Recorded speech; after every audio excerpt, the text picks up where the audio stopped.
Good afternoon, everyone, and thank you for joining us. We're here and looking forward to talking to you today about addressing tobacco use in behavioral health facilities, a roadmap for change. My name's Sarah Mayberry, and I'm here with my colleague, Meg Netto, to talk about this important issue from the Breathe Easy Coalition, and we look forward to sharing with you resources and telling you a little bit more about the importance of addressing tobacco in behavioral health facilities. Just to start off with a couple logistics regarding the webinar, all participants will be muted throughout the presentation to hopefully help reduce any background noise. And we'll be answering questions at the end of the webinar, but we know that sometimes those burning questions come up throughout, so you can write in a question at any time into the question box in the GoToWebinar taskbar, and we'll make sure to answer those at the end and also be checking it throughout if there are issues or problems with hearing something, so that way we'll make sure that you're aware of what's going on. Also, we'll be recording today's webinar, and it'll be archived on our Breathe Easy Coalition YouTube page. Please give that a few days to be uploaded. We ask for usually within a week that it'll be done. We'll also send out an email with the presentation attached for all registrants with that YouTube link so that you can be prepared or share this with colleagues if you want to get additional information. So briefly, I just want to give some background for those who might not be familiar about the Breathe Easy Coalition. We're a statewide umbrella organization of 4 initiatives: the Smoke-Free Housing Coalition, the Maine Tobacco-Free Hospital Network, the Maine Tobacco-Free College Network, and the Maine Tobacco-Free Behavioral Health Network, which is the group we're working under today. We're excited to be able to do our work to reduce exposure to secondhand smoke through the development of strong voluntary policies that lead to reduced tobacco use and increased tobacco-free living across Maine. We are able to provide this work with a grant supported from the Maine CDC Partnership for Tobacco-Free Maine, and we work primarily through doing trainings like today's webinar, providing resources like those we'll be talking about later, including a website and quarterly electronic email newsletter, and also by providing direct policy technical assistance, which we'll talk about that as a resource, but want to make sure that as you're thinking about this today or concerned that it feels very overwhelming maybe to take on a new tobacco policy, that you do have resources. We'll talk about us as well as the other organizations that are here to support your efforts, and know that you're not in this alone. So keep it in mind that as a statewide group that's grant funded, we're able to provide free technical assistance on your policy change, help with enforcement, or support efforts where they might be needed. So just to get us started today, over the next hour, we're going to try to cover a lot of information. So as we look at this, we're going to talk a little bit about the general case for addressing tobacco, moving into some of the DHHS state of Maine requirements for behavioral health providers, tips for creating policies, talk about those resources that are available to support you, and then get into your questions. So with that, I'm going to turn it over to Meg. Thank you, Sarah. So we're going to start with some of the background information and the reasons as to why it's important that we address tobacco. So tobacco use remains the leading cause of preventable death and disease in the United States, and that stands true for the state of Maine as well. There is no risk-free level of exposure to secondhand smoke, and that even brief exposure causes damage that can lead to serious disease and death. So creating these tobacco-free areas change that social norm around tobacco use and promote tobacco-free living. And additionally, the other reason why we address this is cigarette butts are the most littered item in the United States. And contrary to popular belief, the filters do not biodegrade as they're actually made out of plastic versus cotton, as most people think. So the Surgeon General has stated repeatedly that there is no safe level of exposure to secondhand smoke, and that even brief exposure causes damage, as I had just said. So secondhand smoke, this is defined as the tobacco smoke exhaled by a smoker or given off the burning end of a tobacco product, cigar or cigarette. And it is inhaled involuntarily or passively by someone who is or even is not smoking. So this is that cloud of smoke in the air.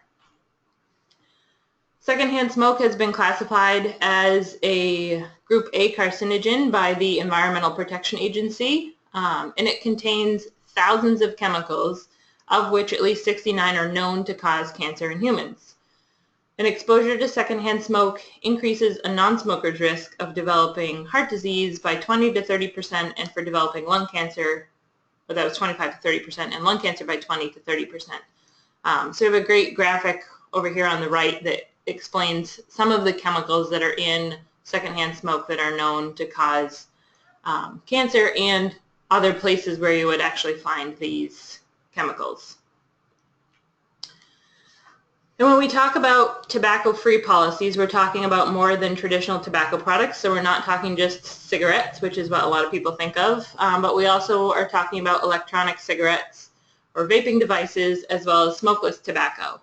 So the CDC has reported an increased risk of use of these products could be due to an increase in the marketing and availability and visibility of these products, or the perception that they're safer alternatives to regular cigarettes, but we know that there is no safe tobacco product.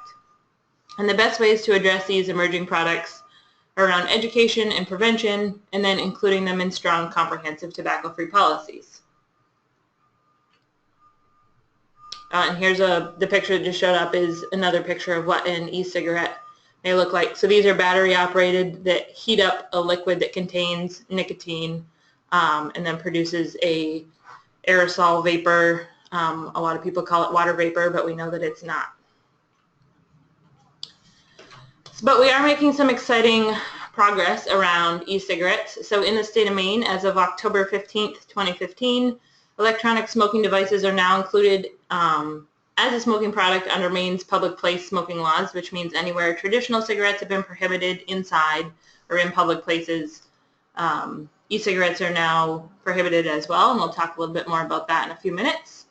And then just recently, the Food and Drug Administration has finalized a rule extending regulatory authority to cover all tobacco products, including these vaporizers, vape pens, hookah pens, e-cigarettes, and other all ENDS, which stands for Electronic Nicotine Delivery Systems. And this is the catch-all to be able to include all new products that may not be officially on the market yet. So creating these tobacco-free policies that are going to cover all traditional cigarettes and cigars, as well as smokeless tobacco and e-cigarette products, encourage tobacco-free lifestyles, which ultimately will reduce exposure to secondhand smoke, reduce the prevalence of tobacco use, they increase the number of tobacco users who quit, they reduce the initiation of tobacco use among young people, and reduce tobacco-related morbidity and mortality, including cardiovascular events. So these tobacco-free policies are a best practice standard for reducing tobacco use. Specifically to the behavioral health population, the image on the screen right now is one of our infographics that we have here at the Breathe Easy Coalition that specifically provides facts around behavioral health people. So the smoking rate among adults with mental illness is 70% higher than those without mental illness. And of the 443,000 deaths per year, almost half of those are people with mental illness and or substance abuse disorders. So I mean, this is a staggering impact to this population. And I think it's important that we call out some of these facts. You know, the bottom right, 44% of cigarettes consumed in the U.S. are by people living with mental illness or substance abuse disorders. I mean, that's almost half. So definitely important that we continue to address this. So I'm going to turn it over to Sarah, and she's going to talk about some of the DHHS requirements. Great. Thanks, Meg. And I think it's really important to have that background, even though many of us have heard it numerous times, to realize how impactful and connected, unfortunately, tobacco use is with those suffering mental health and substance abuse disorders, that there is this high correlation of use. And that has led to some great work that has taken place in the state of Maine, starting with a Federal Community Transformation Grant. Work was done under a behavioral health and tobacco work group to figure out how can we address this disparity. And really excitingly, some movement was made. And beginning in on July 1st, 2014, the Maine Department of Health and Human Services began including addressing tobacco through prevention and treatment, and policy components in their behavioral health contracts for substance abuse and mental health providers, and have continued to sort of roll this out for the adult providers over the last few years, but know that it's a great way to have an evidence-based impact to address this important issue of tobacco.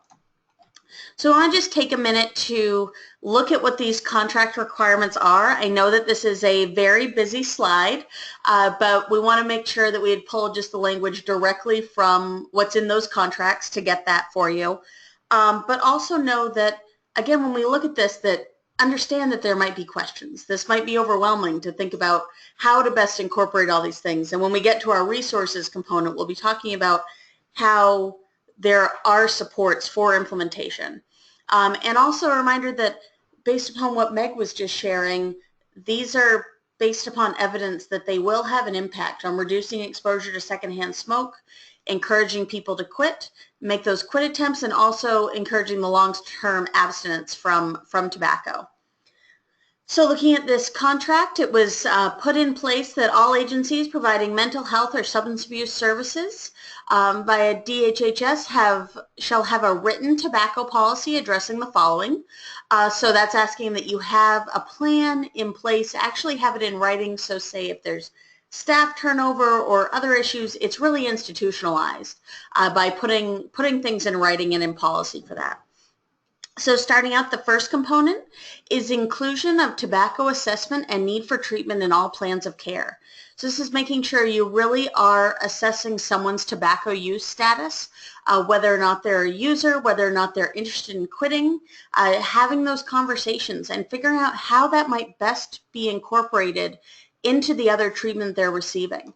And looking at this through the holistic stage that tobacco is, and being abstinent from tobacco can be part of the solution of overall wellness that we're trying to support. Next, it's making sure that there's an at least annual screening of individuals receiving mental health or substance abuse services for tobacco use and dependence using best practice assessment tools, protocols, tools, or procedures. When we get into this a little bit further along, we'll talk about tools that exist for obtaining those best practice assessments. We have some great resources in the state of Maine, including the Center for Tobacco Independence, that can do clinical outreach sessions and come in and work with you to set up some of these protocols, making sure you're asking those questions and know how to move patients along the stages of change for their tobacco use. Next is making sure you're referring individuals receiving mental health and substance abuse services to evidence-based tobacco cessation treatment. And there are a lot of great tools, again, that exist both in your community as well as statewide resources like the Maine Tobacco Helpline that provides free phone counseling. And if someone doesn't have health insurance coverage for medications, they might be able to even support someone with those tools with patches or lozenges or other NRTs, nicotine replacement therapies, that is. And last but certainly not least, there should be a policy in writing that the use of tobacco in agency facilities, on agency property, and at all locations in which services are delivered, that there's a policy around addressing tobacco. And at minimum, these policies shall comply with the state tobacco laws, both the workplace tobacco law and public place laws. And I believe Meg's going to talk about those in just a minute, about specifically what they are. And making sure that you put these policies into place so that everything's in writing. Again, like we said, it's a lot easier to implement something or train staff if you have it in writing. It helps sort of keep that on your radar screen and looking at this. And part of it is that it'll be looked at and reviewed and shared annually with your staff and updated as necessary. And they can be also shared with your DHHS program administrators. So with that, that's a lot of pieces regarding the contract, but we'll turn it back over to how we can maybe best address this to Meg. Thank you, Sarah. So talking about developing tobacco-free policies, we're going to start real quick with a review of Maine laws, and then we'll talk a little bit more about the individual policy for your organization. So Maine laws protect people from secondhand smoke in all indoor workplaces, indoor public places, restaurants, bars. This includes outdoor dining areas, state parks, beaches, and historical sites, and in vehicles when children under the age of 16 are present. So one of the laws that Sarah had just referenced with the contract requirements is meeting Maine's workplace smoking law, which requires all organizations to prohibit the smoking of tobacco products in all enclosed area where work is performed and in all common areas such as reception areas, break rooms, cafeterias, hallways, meeting rooms, and in private offices. Smoking is also prohibited in employer-owned or leased vehicles and in employee-owned vehicles when they are used over the course of work. So if I'm driving my own car for work, I would have to make sure I'm not smoking in my own vehicle during that case. So creating a tobacco-free policy for your organization is going to build on the comprehensive smoke-free laws that we have in Maine that will address all smoke and tobacco products. So Maine law, at a minimum, is talking about smoke and protection from secondhand smoke. We are strongly encouraging to go 100% tobacco-free to address all tobacco products because, as we had talked about earlier, there's no safe tobacco product. And that these policies change the social norm around tobacco. They encourage quit attempts and support tobacco-free lifestyles. So for someone who has recently quit tobacco, not being exposed to other people who are actively smoking is a really great way to be able to support them in that positive behavior change they've made. And some policy creation tips. We've kind of summarized it all here into 3 points, and we know it is a lot more challenging than that. But as Sarah talks more about the resources here in a few minutes that are available to you, we'll share with you how these 3 steps can be made fairly easily. So the first one is to ensure a comprehensive approach to addressing tobacco and supporting members of your organizations to be tobacco-free. Using the tobacco policy change as an opportunity to develop a shared vision of wellness that engages all members of your organization's community. So this is administration, staff, whether you want to engage clients. I mean, that's something that we would definitely recommend. And then be positive about the tobacco policy change. You want to remember that this policy is about the tobacco, not the tobacco user. So a lot of time we say this is about the smoke, not the smoker, which takes the blame off of the individual and puts it more on the behavior change. But here we're not talking about just smoke, but we're talking about the tobacco itself. So we'll talk a little bit more, and I'll hand it back over to Sarah to share some information on resources. Awesome. Thank you, Meg. We're really excited to have a variety of resources available in the state of Maine to support your efforts to address tobacco. We want to make sure that there's an opportunity for behavioral health organizations to look at this in a comprehensive way and be able to implement successful policies. We know, as Meg was just saying, we can pull it down into three steps and have these tips, but we know it's an ongoing effort. And even after you implement the policy, the work's not done, actually. It can just be beginning, but that doesn't mean it's not worth it. It's really an important piece and something to be applauded if you're taking this on. So we want to talk a little bit about the resources that exist to support your efforts, but also how they could best be utilized.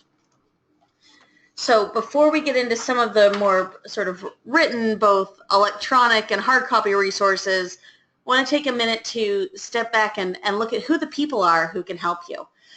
So we already mentioned, especially for the Breathe Easy Coalition, we receive funding from the Maine CDC and the Partnership for Tobacco-Free Maine to be able to help these efforts.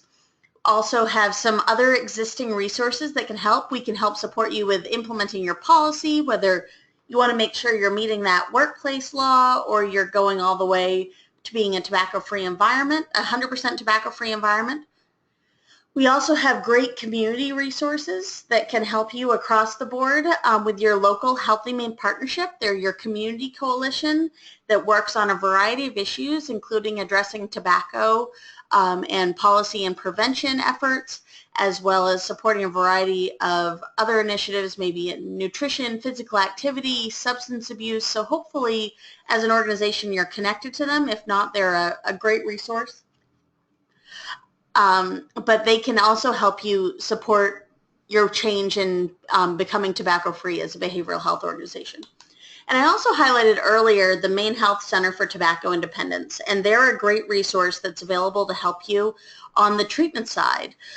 So everything from running the Maine Tobacco Helpline, that is the statewide free quit line for any individual who's interested in quitting smoking or supporting someone who's quitting, that they can help you on that. But they also have a great training program, whether you want to go to an in-person training with their basic skills or intensive tobacco treatment trainings, as well as doing clinical outreach sessions that can come to you, and they have actually some that are specifically prepared for behavioral health facilities of how to make sure that you're doing those pieces that we mentioned in the new DHHS contract requirements around assessments and creating treatment protocols and referring to evidence-based treatment. They can really help make that a lot easier and implement that and make sure that you're setting yourself and your clients up for success. First, starting in, I believe, January of 2015, we released a tobacco-free behavioral health organization toolkit. At that time, it was sent out as hard copies to a lot of our behavioral health partners. I think we distributed more than 500 copies.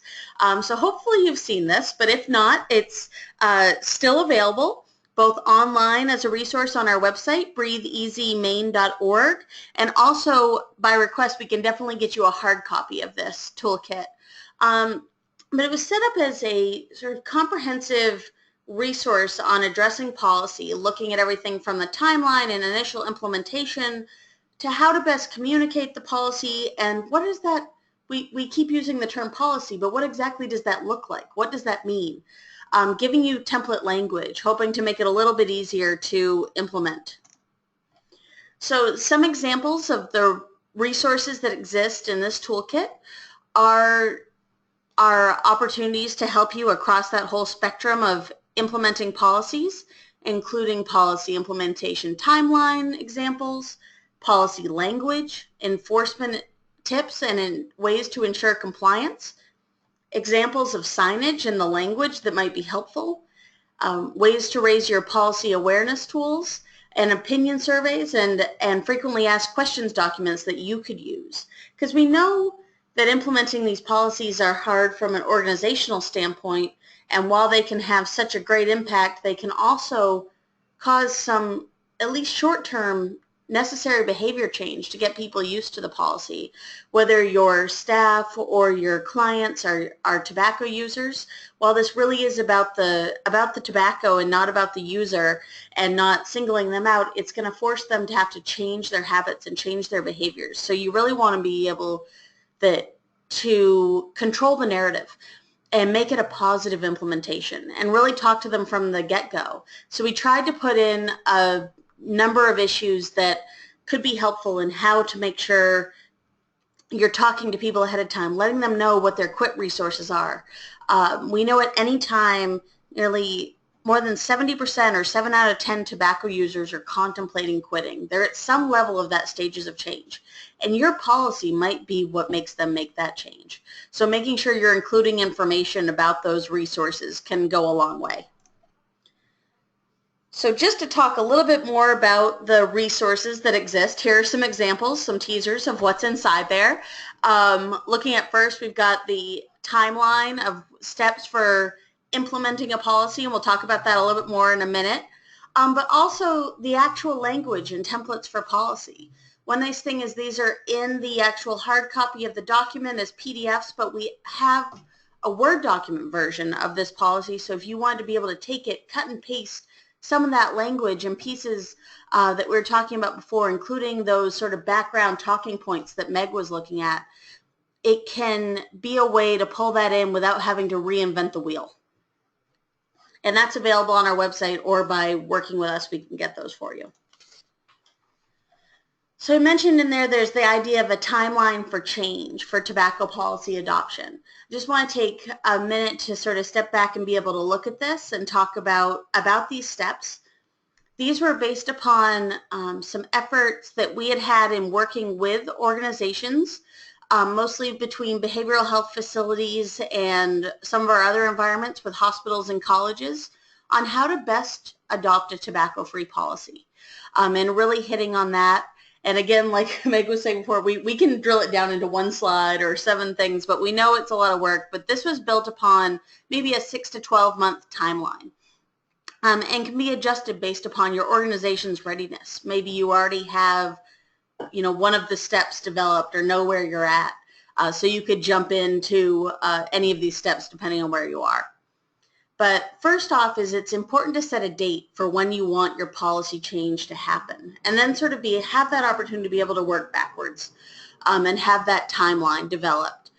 It's good to give people, as we mentioned, because of the need for behavior change and education and things that need to take place, doing 6 to 12 months out. We've seen organizations have really successful policies implemented in as short as 3 months, but it really depends on where you're at, maybe the size of your organization and what work you need to do in the meantime. But that also gives time to really sort of set the stage and have some awareness. We always like to think about when you're implementing your policy too, depending on the time of year that we want to do it. Since we're in Maine and we never really know, I guess they say, if you don't like the weather, wait 5 minutes. Well, we also know though in January, it's really hard to ask people to start walking a little further to have that cigarette if they're going to be asked to go further away or outside. So making sure you're being mindful and maybe starting it sometime in the spring or in the summer maybe around an awareness day like the Great American Smokeout that happens in November, or World No Tobacco Day on May 31st, or the start of, like yesterday, the start of the summer, a new kickoff, a new wellness. So try to think about that and how you could fit it in. Next, it's important to establish a policy committee. Who's going to lead this effort? The biggest thing is making sure that there's someone who's responsible for getting all these steps done. And it could be just a small committee. It could have a larger group. It could be part of an overall wellness committee your organization has, or an HR or a policy committee. But it's important to have somebody who you're able to bounce these ideas off of. We know all too often we're forced as the person who's taking on some of these wellness pieces, you're doing a lot of this work on your own, but it's great to have others who are there to help you. And one of the great ideas is making sure that when you have your policy committee, if you want to set it up for success, include people from all different facets of your organization's community. Maybe you want to include a client or two. Maybe you want to make sure you have staff who are tobacco users who can explain what resources are needed or how people are feeling about the policies. You want to have managers who can understand it and clinicians. So trying to have that broader group of understanding can be really helpful as you're implementing it to help phrase your language, your rollout, what's needed to best be successful with this. Next, you want to develop your actual policy. What are you trying to do? Where do you want to allow smoking or not allow smoking, or any tobacco use? On the next slide, we're going to talk about some of the best practice language, but really you need to figure out what's going to be possible to implement for your organization. What's going to help you be successful? And that's where oftentimes finding those templates and finding what's going to work and what meets your DHHS requirements is helpful. Next, make sure you're setting up training for staff and you're educating your consumers. Really, a lot of the key that it comes down to with success of implementing these policies is awareness, making sure everyone's on the same page. Have your training for staff on how to talk about the policy, on how they're going to start implementing some of these pieces. Have that done ahead of time so that it's there before your policy is implemented. We spend a lot of time as the coalition staff going out. We oftentimes might go out and talk with your staff a few months before the policy is implemented so you can have a conversation. You can make sure that people understand why this is happening. What are those key talking points? And also just that you're not alone. You're not the first organization who's doing this, nor will you be the last, but it's really part of an important social norm change. And make sure that your clients understand that as well and what it means for their care. Prepare for your policy launch. Once you have your date, be proud of it, be excited, implement your policy, and really control the narrative and be positive about it. Potentially have it as a celebration event. We've seen organizations that have implemented this as part of an overall wellness day. Your day kickoff might be a time when you're also offering healthy snacks and chance for employees to get out and go for walks, and you're really sort of having this as part of a kickoff of an overall initiative. Have that opportunity to launch it as a positive thing so that you can control that. And make sure, though, that when you're implementing it, on the other side, that you're also take it seriously from day one. We all know that it's human nature to maybe stretch our limits and see where we can go, but make sure you're taking it, you have a plan for enforcement, you have a plan for how you're going to take this on. Your signage is up and everything before that implementation date so that you can be ready to talk about it.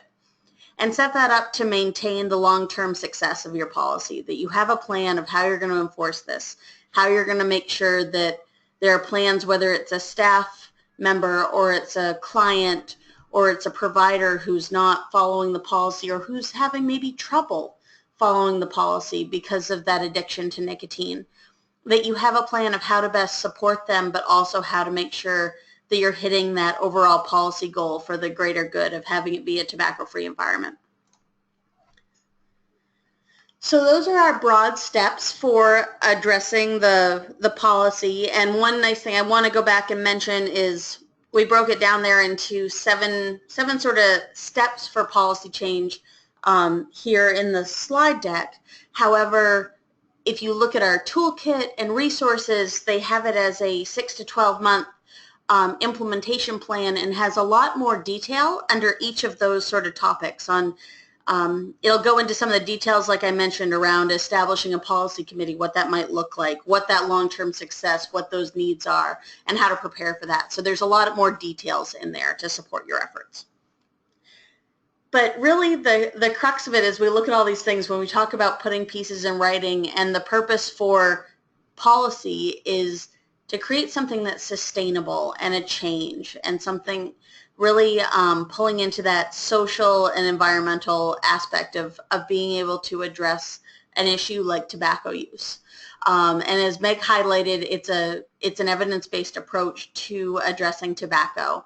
And so we want to make sure that you're setting up your policy for success. So putting language in there that can really be enforceable, but also provides the education that you need to support the language.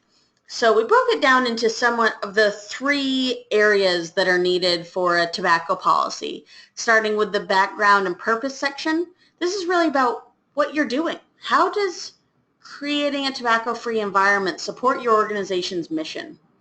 And just taking a minute to state that. We even have templates of how you can talk about some of those pieces about the fact that there's no risk-free level of exposure to secondhand smoke, or that tobacco use is a leading cause of preventable disease and death. So it's really a great opportunity to put that right out there, so when you have new staff come on or someone's interested in seeing the policy or you're sharing that with clients, you have a place to just go and pull that information from. Next, sort of the meat and potatoes of the policy is your definition. What are you covering and where? You know, what are we starting to do? What is this policy really about? And we have included a best practice language that was built upon what Meg was saying about addressing all tobacco products, including these emerging products. So really defining your tobacco use as the smoking and use of all cigarettes, snuff, smokeless tobacco, snus, electronic cigarettes, and other electronic nicotine delivery systems. That's the opportunity to really lay it out there and make sure you're covering all tobacco products. We're also seeing a lot of organizations that are beginning to include in this section, you might want to consider other smoke products. So if you want to include marijuana, smoking, or things in your policy, that you could include that, add it right into this definition as well.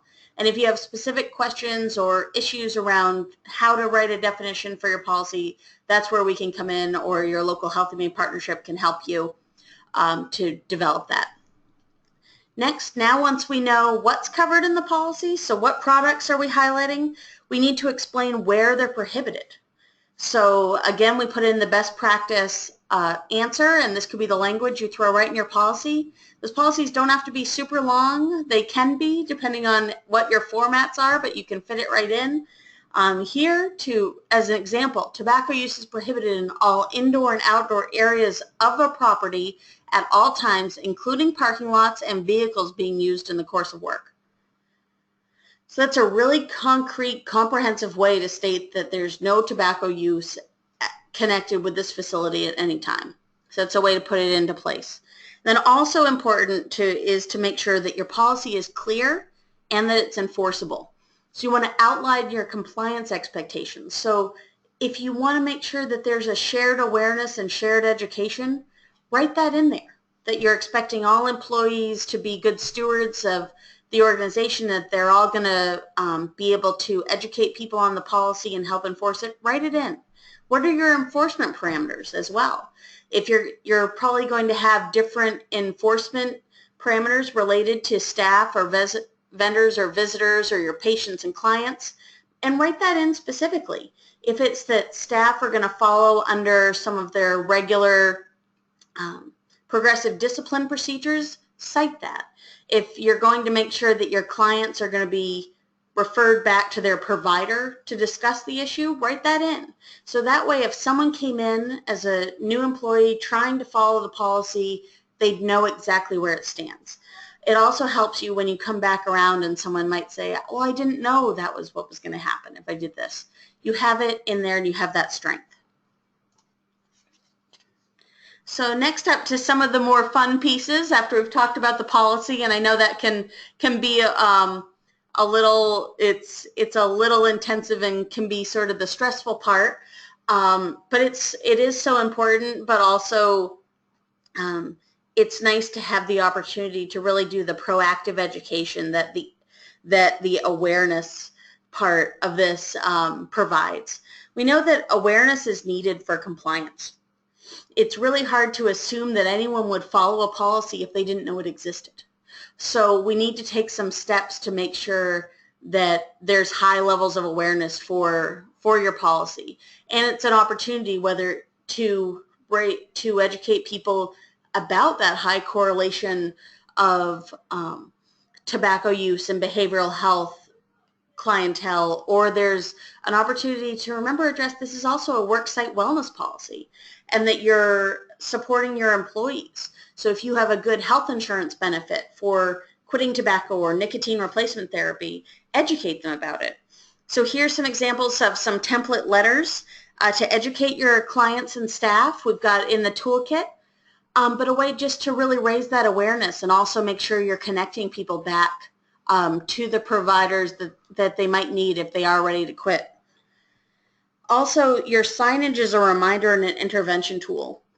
We're a bit of tobacco policy dorks around here at the Breathe Easy Coalition, but we love seeing those tobacco-free environment signage everywhere we go. But it really does have a purpose and it has an impact. It raises awareness for your that reminder for your employees or your clients, or if you have visitors coming in with your clients, it's an opportunity for them to know what your policy is without having to have a sort of face-to-face interaction. It's also an intervention tool.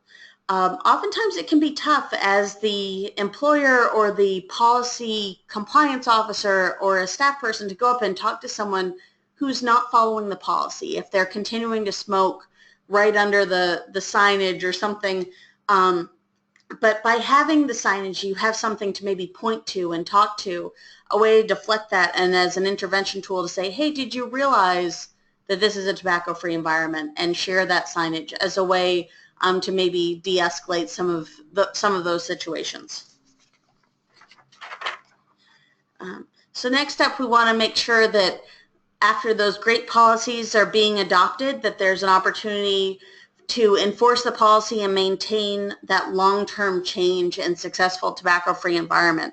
And as I was just stating, that communication really is key to successful policy adoption. And knowing that the majority of people will not be affected by needing to change. We're going to see a lot of people who are going to be really excited about your tobacco policy. So you want to make sure that we're supporting that and making it a positive piece. But you want to communicate it and make sure that everyone is aware and sort of own that policy and be positive but firm from day one and have that chance to control the narrative. And so here are some of the tips for doing that. So again, posting the signage throughout the facility stating the policy. Inform your new staff at orientations and clients on intake so that people know what's happening. If you send out pre-enrollment packets, include information about the tobacco policy for your clients so they know what's happening and what they're preparing themselves for, so they can come in being set up for success. Excuse me. Be consistent with your messaging and have a clear understanding of who's responsible for enforcement. That's really one of the great opportunities for your policy committee, is having that chance to really look broadly at who's responsible for this policy. So there's that consistent positive messaging. Have the opportunity to chat about that, but make sure that there isn't just one person who's responsible for going around and enforcing the policy, because what happens when that person's on vacation, right? If we feel like they're, if they're not there, that this doesn't happen. If you have that overall organizational shift to support the tobacco-free environment, that can go a long way. And also treat this like any other policy that's in place. We oftentimes have a hard piece to adopt this, but know that it can really go a long way. We've seen some really awesome examples of policies that have been put into place of looking at this as part of an overall substance use policy. You wouldn't want someone to go outside and use other substances. Let's consider tobacco in those same ways and know how it can have an impact. But if you have other policies that you're asking your staff to follow, enforce it in the same way and make sure that there's opportunities for change. Also, remember that after the policy is adopted, on day one is really the start to something. And make sure, plan check-ins with key staff about how implementation is going. Talk to your managers, talk to the members of your policy committee, talk to those people who are responsible for enforcement. And throughout the year, you might need to send out additional reminders, add signage and enforcement as necessary to successfully reduce the tobacco use on campus. It can be a great thing. We've seen some organizations implement leadership walkabouts, which is a really cool concept of just making sure you're getting out and actually walking the grounds of your organization. Or talk to your facility staff who might notice where there are cigarette butts piling up. And that might be a place that you want to increase your enforcement, or you want to put a tobacco-free policy sign. That can be an important opportunity. Next up, we know that this is really an important time, especially related to your requirements to focus on treatment and support for your clients.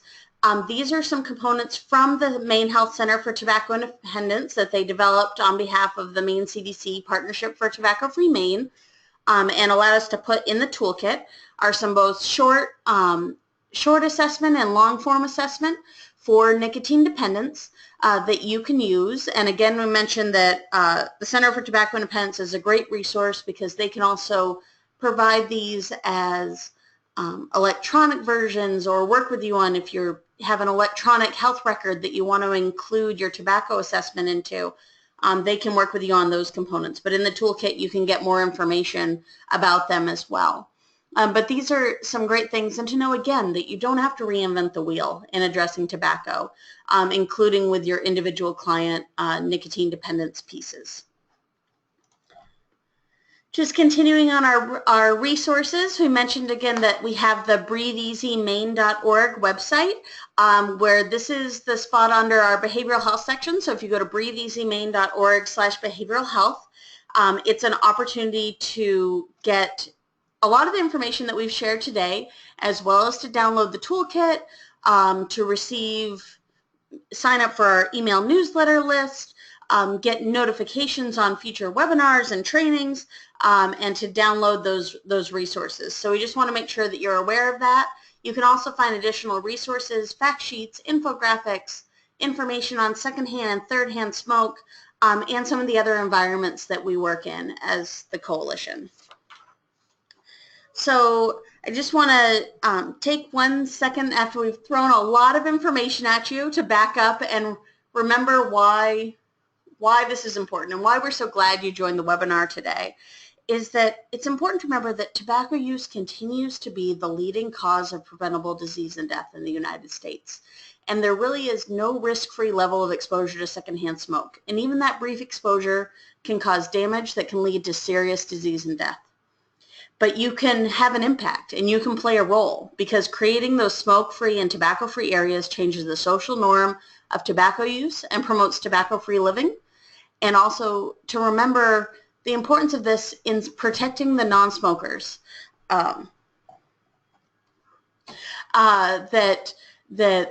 That those who are exposed to secondhand smoke can see an increased risk in developing heart disease and developing lung cancer. But by creating a tobacco-free environment, you can support that and reduce that risk. And it really is about the tobacco, not about the tobacco user, but this really might help support the positive change and help someone become a tobacco-free. And also to remember, when this might be overwhelming or you're getting some pushback, that you're not alone. You have resources to help you, but also there are many other behavioral health organizations that have taken similar steps to address tobacco in this comprehensive approach by implementing the pieces around assessments and treatment and referral to care, as well as creating 100% tobacco-free environments. So you can do your part and be successful in it. So with that, we want to thank you and put up our contact information. I'm going to turn it back over to Meg to go over that and lead our questions piece. Yeah, so on your screen right now is our website, the Breathe Easy Maine, as well as our email address where you can reach us, and a phone number. And as well, we have really enjoyed connecting with partners on social media. So all of our Facebook, Twitter, YouTube, and Instagram usernames or hashtags or handles are right there. Plus, anytime we post, we use our fun hashtag, which is hashtag Breathe Easy for me, which is a fun way for us to be able to see other people that are posting about smoke and tobacco-free environments in Maine. If you use that hashtag, we can see and like and share your posts as well. So on to some of the questions. The first question is, will all attendees receive the slides? Yes, we are going to send out all of the slides, the link to the recording, to all of you who are on the webinar, as well as those who had registered and are not able to join the webinar live, so that everybody will have those resources. The second question is, can I make my whole property tobacco-free? And the answer to this question is yes. We are lucky here in the state of Maine where we are allowed to exceed what state laws require as a minimum. So if you, as an organization, choose to make your entire property 100% tobacco-free, you are absolutely able to do that. As we had talked about with everything and Sarah had just mentioned, the key is making sure that it is clearly written into your policy, that you have signage indicating that this is an entirely tobacco-free property, and that you make people aware of that and where they're expected to comply. And at that point, hopefully they will figure out where they need to go to be able to use tobacco. Awesome. Our next question that we had was, how would this work for a residential facility, and can you make that tobacco-free at all times? And that's a really great question, and one that we have received before and have worked with properties that are interested in making those residential sections tobacco-free, and that is, yes, something you can do. A great thing, as Meg was just mentioning, in addressing all of these tobacco pieces and seeing the ability to go beyond state law, we also see a lot of great work that can happen in residential facilities or in multi-unit buildings. And so you can make that smoke-free or tobacco-free, and it's just important to remember, what can you enforce? So really putting that into place, but we also know it's important to make those indoor areas tobacco-free, because we know up to 65% of air moves between units in a multi-unit building. So whether that is two care rooms next to each other, or if it's two apartments, that dangerous secondhand smoke is moving and can have a really big impact on the people next door. So making sure that you're supporting your clients throughout the entire time and making your residential facilities tobacco-free is a great idea. It also supports them in moving into the next level, where you might want to be looking, as you are trying to place folks into transitional housing or into an apartment, that they're going somewhere that has a smoke-free policy. If someone has had really great success in being smoke-free during treatment, we also see this a lot during traditional hospital stays, that someone is able to be smoke-free, but because of that social norm or the social pressure to go back to the other environment where tobacco use might be allowed, they might pick their smoking back up. But so if you can help find a place that is a supportive environment that is also smoke-free, that it can go a long way to do that. Also, one piece just to continue on that to remember for residential facilities, if you're doing outpatient residential, so maybe going into home care, under Maine law, when someone comes into your home, that's considered to be their workplace. So that needs to be a smoke-free environment based upon the Maine's workplace smoking laws. So making sure that there's an awareness there that when your staff person is going in, that they're still protected from secondhand smoke. And one other question that we have received is, how do I get a copy of the toolkit? So the easiest way for you to get, if you would like a hard copy of the toolkit, would be to send an email to the email address that is currently on your screen, the breatheeasy@portlandmaine.gov, with your mailing address and the number of copies of toolkits you need, whether you need one or more, and we will get those out in the mail to you. Additionally, we had noted it is available for download on the Breathe Easy Maine/behavioral health webpage. And a lot of the individual pieces are there as either PDFs, or if you would like a Word document of any of them, shoot us an email to that email address there, and we can send that off to you quite easily. So we'll give it just one more second and see if there are any other questions that may come in.